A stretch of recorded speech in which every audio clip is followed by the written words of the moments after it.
was, and then they go to a parents' house every midnight,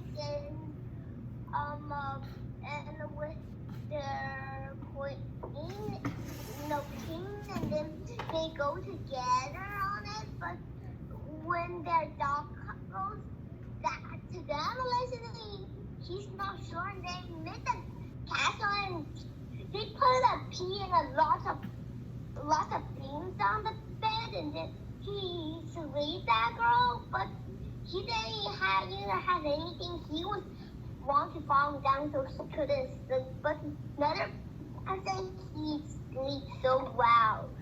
Okay. So far. Let's mute our microphone and review our town square from colonial times. So if you were a farmer in colonial times, you may need to come to town for a few things. Let's see who can identify the different tradespeople. Who is this tradesperson up here by the river? Carolyn? The miller. The miller. He makes flour. Nicole, who's this tradesperson that shows the loaf of bread? The brother. The baker. Who is this tradesperson that makes dresses? Mute your microphone, please. Who's the tradesperson that makes dresses? Are we? The tailor? The dressmaker or the seamstress. And who's the one that makes breeches for men and suits? But they can also make dresses. Anya? A tailor? A tailor. Now, this person takes thread and makes cloth. What do we call them?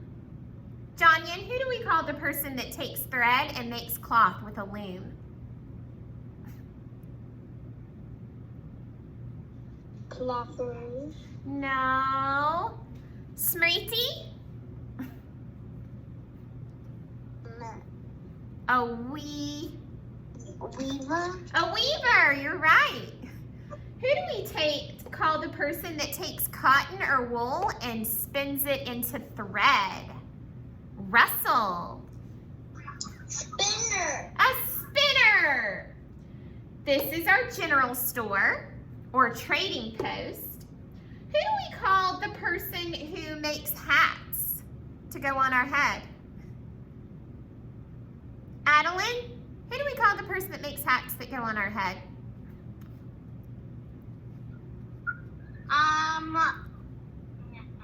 A hat.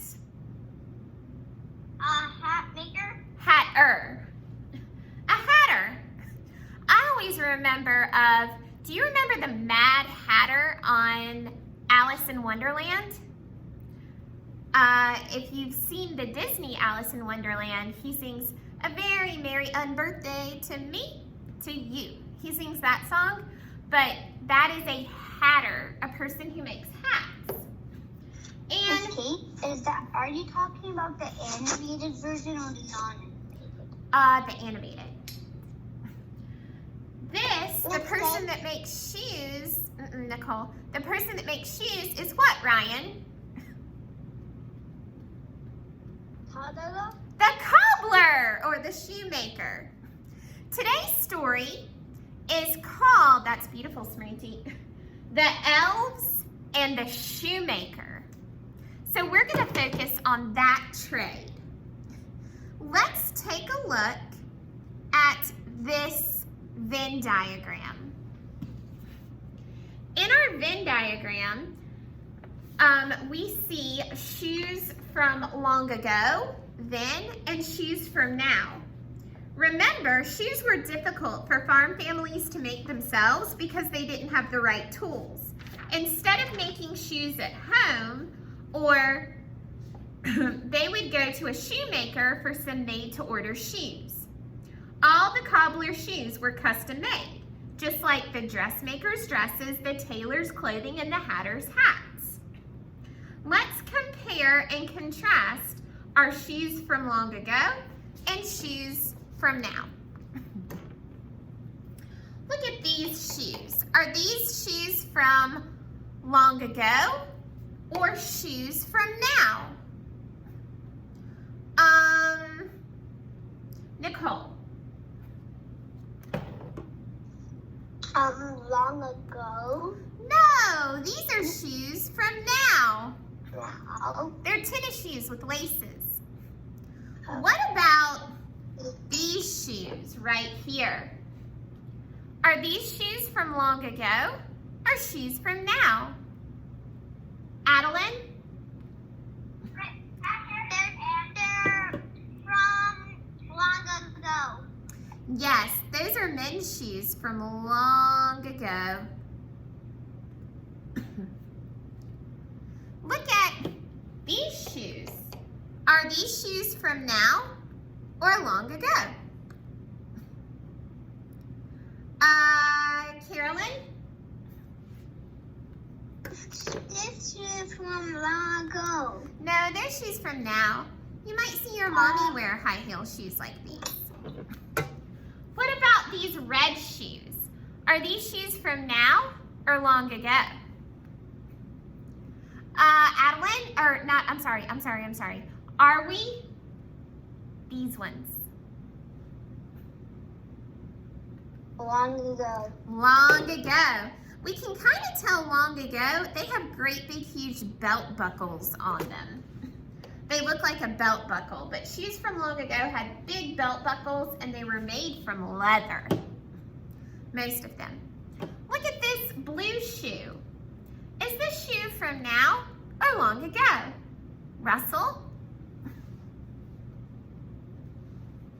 No. Yes, this shoe is from now.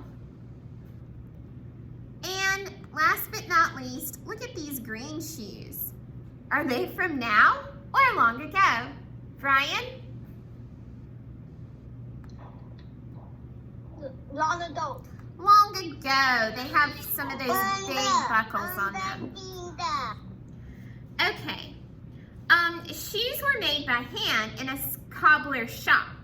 Now, shoes are made in a factory by a machine. Back then, shoes were made custom order to fit each person's foot. Now, shoes come in many different sizes. Alan, if you unmute your microphone again, I'm going to have you exit. Now, shoes come in many different sizes at a shoe store. There may be several people that can wear the same shoe. Long ago, shoes were very expensive. Do you know what that means if something's very expensive? Are we? That means it costs a lot of money. It does. That means that things cost a lot of money. So long ago, shoes were very, very expensive. So most people only had one pair of shoes. Now, shoes are much easier to buy and aren't as expensive. Back then, shoes were sold by the cobbler who made them. Nowadays, a shoe store sells shoes by a salesperson. They are not the people who made the shoe. Long ago, most shoes were made from leather. Nowadays, shoes are made from many different kinds of material. A tennis shoe is made from foam and cloth, but a high heel shoe could be still made from leather and wood. Okay. Very good. Here is an image of a cobbler from long ago making shoes. We learned about that in our last lesson. 2 vocabulary words that you will need to know or that you're going to hear in the story. The first one is the vocabulary word elves. Elves are make-believe people with magical powers. They can do special things that cannot be explained. Usually, they are very small. Miss Kate, I think owls are real because it says in the movie that Santa Claus has elves? Well, could be. The other word you're going to hear or see in the story is stylish. Stylish means a popular look that many people want to have. This is a beautiful, stylish dress. During colonial times, it was stylish for men to wear hats. Okay, today we will hear a fairy tale about a shoemaker who's having a very hard time selling his shoes. I want you to listen carefully to find out who helps the shoemaker make stylish shoes. Remember, stylish shoes are shoes that people want to buy, that are pretty. Who is going to help him? Once there was a shoemaker who had grown very poor. He had very little money over the course of several years. In the past, the shoemaker had been good at his trade. He made attractive shoes that looked very good and made his customers happy. But unfortunately, fashions had changed over time, and the shoemaker's shoes had gone out of style. People didn't find them attractive anymore and didn't want to buy them anymore. Now they preferred shoes that the shoemaker in the next town made. Fashions can change quickly, which can be difficult for tradespeople because they need to change what they make in order to make customers happy. The shoemaker looked around his shop. He had very few supplies left to make new shoes. Look at the supplies he has on his table. Can we identify them? It looks like a pair of scissors. What else do you see on the table? Russell? Russell?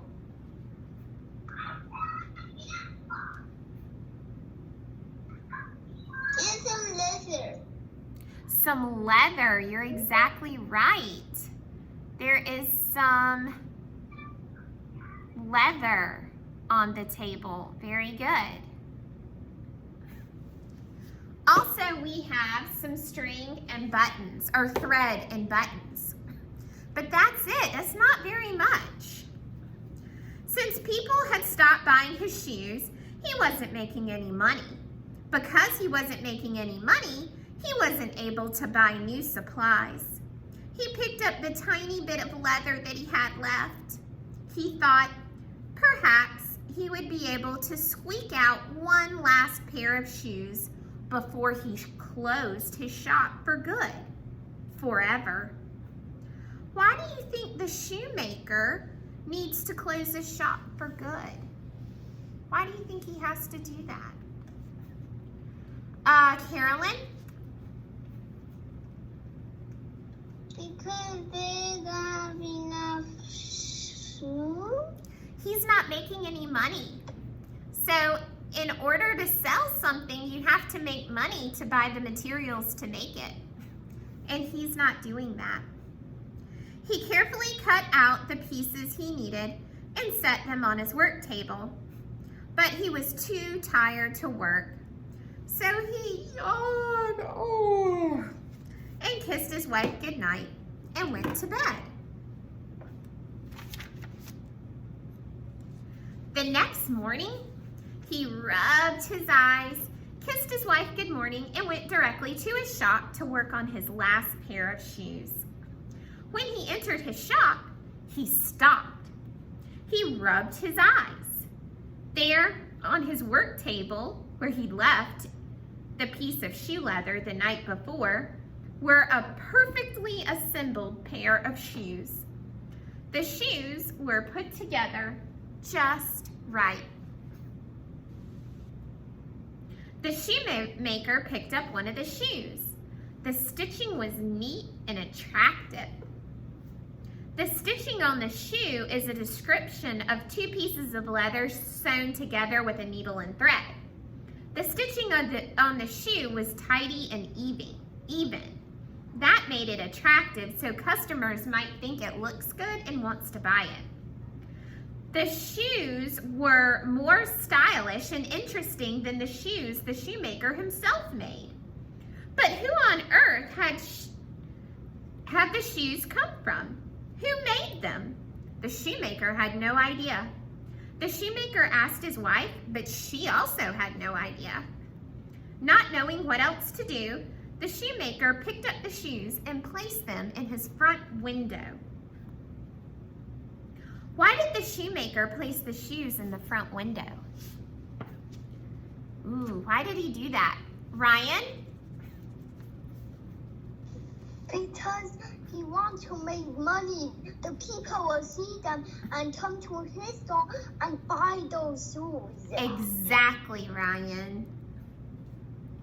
Just then, a gentleman walked by. In colonial times, a gentleman was a person with a lot of money and wore nice clothing. He stopped at the window and peered in. That means he looked in like this.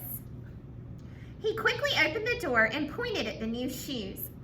"I simply must have those shoes. What will you take for them?" The shoemaker shrugged and gave his normal price. The man waved his arms excitedly. "No, no, no. Those shoes are worth twice that much." He insisted that the shoemaker take double his normal price for the shoes.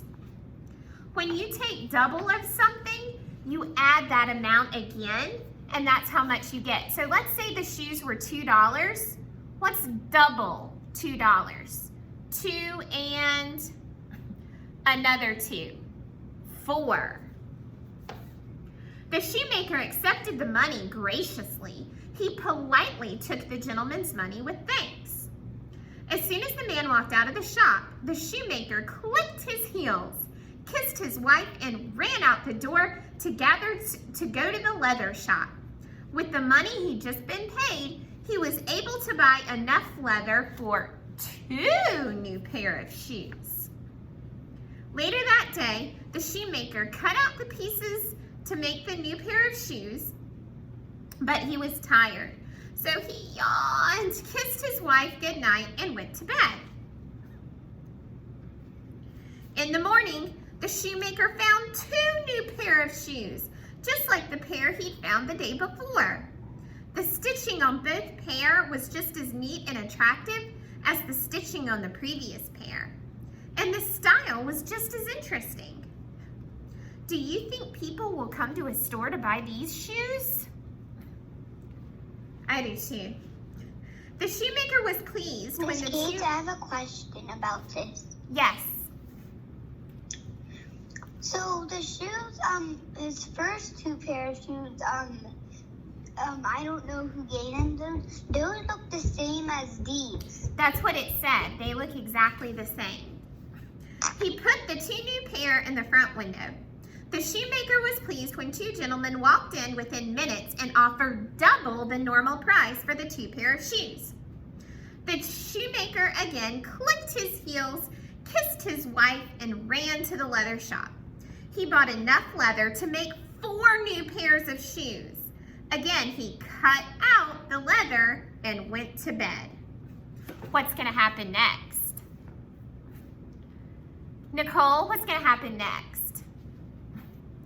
In the next morning, he'll wake up, he will have 4 pairs of those shoes. Yep, I think the next morning he'll wake up and he'll have 4 nice new pairs of shoes. And in the morning, he found 4 new pairs of shoes. Again, the shoes sold quickly for double the shoemaker's normal price. And again, the shoemaker clicked his heels, kissed his wife, and ran to the leather shop to buy more leather. All right, let's look at this image. How is the shoemaker's shop different in this image than the image at the beginning of the story? Look at the beginning of the story. Look at his shop. Now look at his shop. How's it different? Estelle? He was sad on one part at the first story, and then when it went all the way to the end, he was getting happier because I'm sure someone was making the shoes. Yes. And I know who. And his clothes are nicer. He has money. And his shelves are full of shoes. This went on and on and on until the shoemaker had sold so many pairs of shoes that he became a very rich man and had a lot of money. One evening, just as he was about to kiss his wife goodnight, he suggested to her that they stay up and find out who was responsible for making all these shoes that made him so rich. His wife thought that was a good idea, so the two of them hid in a dark corner of the shop and struggled to stay awake. At about midnight, they saw two little elves enter the shop. Adeline, meet your microphone. The elves were wearing old, worn-out clothes and holes in their elbows and knees. You see what they're wearing? They went straight to the leather and began to work, stitching together shoe after shoe. When they were done, they lined up the shoes neatly into pairs and then quietly left the shop. The shoemaker and his wife were very surprised. Who would have imagined that two little elves could make such stylish shoes? The shoemaker said. Yes, said his wife, and yet they have no shoes of their own, nor do they have decent or nice clothes for themselves. I would like to make them each a new set of clothes. It's the least we can do for all they've done for us. That's a nice idea, said the shoemaker.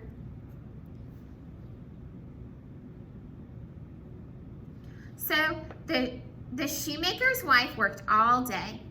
She made two little shirts, a little pair of trousers or pants. She made two little pairs of socks and two little pairs of shoes. The little shoes looked exactly like the little version of the stylish shoes the elves themselves made.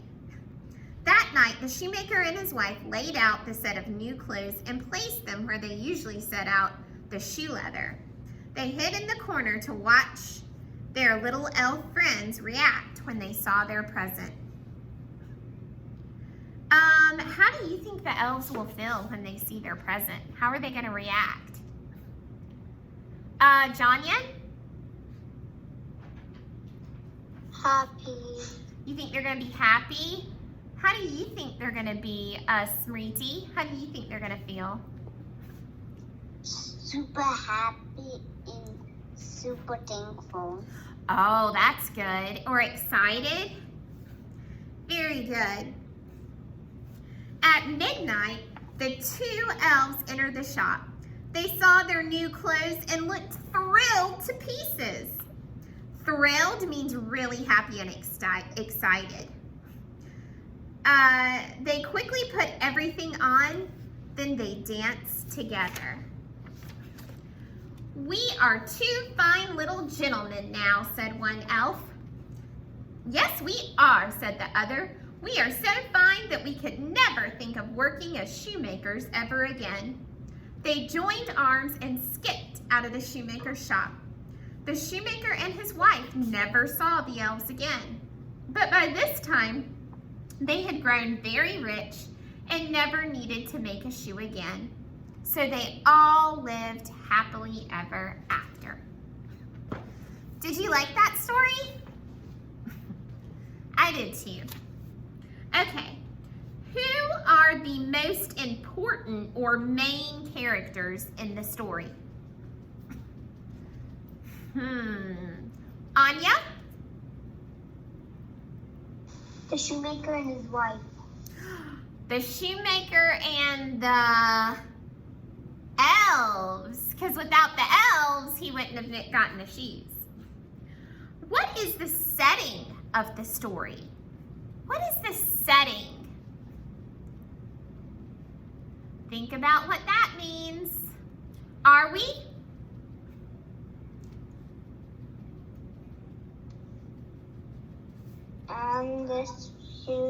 The shoemaker The shoemaker's shop.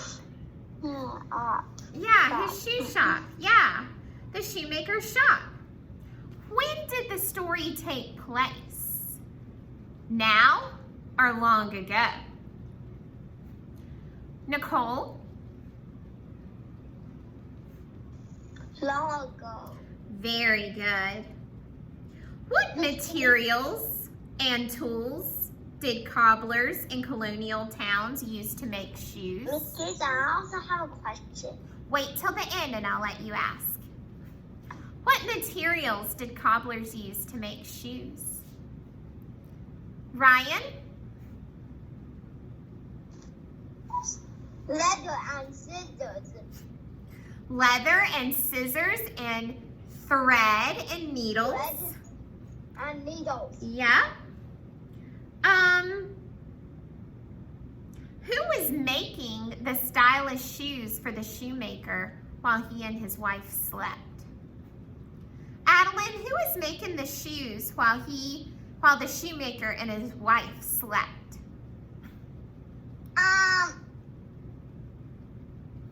What did you say again? Who was making the shoes for the shoemaker and his wife?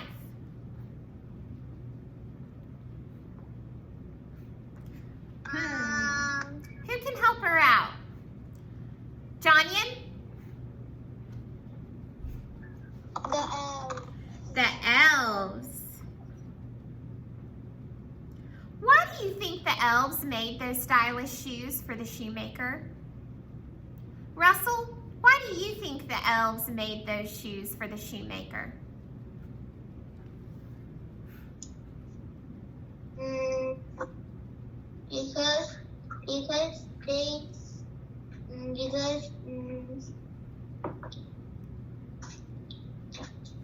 Think back to the shoemaker at the beginning. What was he going to have to do? Making pair of shoes. He was going to have to make one last pair and close his shop. And he didn't have any money. So maybe the elves felt bad for the shoemaker and wanted to help him. That's what I think. Okay, let's think about this. We've heard read-alouds about real tradespeople. Hold on.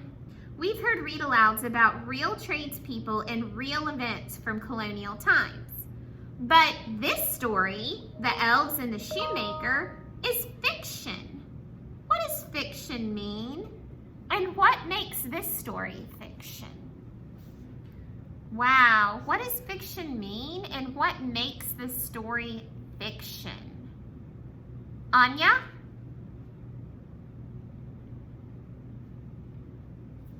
I have a question and I could answer the question. Okay, answer the question and then you can tell me. So, the elves, there can't really be elves, but I think there can with Santa Claus. Yeah. So the fiction part of the story might be the elves making the shoes for him. And fiction means make-believe or not real. Awesome. Now what's your question? So I think why the elves helped the shoemaker is they wanted something in return because their clothes were so ragged. Oh, they might have wanted, I don't know if they wanted something in return, but I think they were really grateful for what what the shoemaker and his wife did for them, because they really needed new clothing. Okay, friends, thank you so much for joining me this afternoon. This was a fun read aloud. We're gonna do a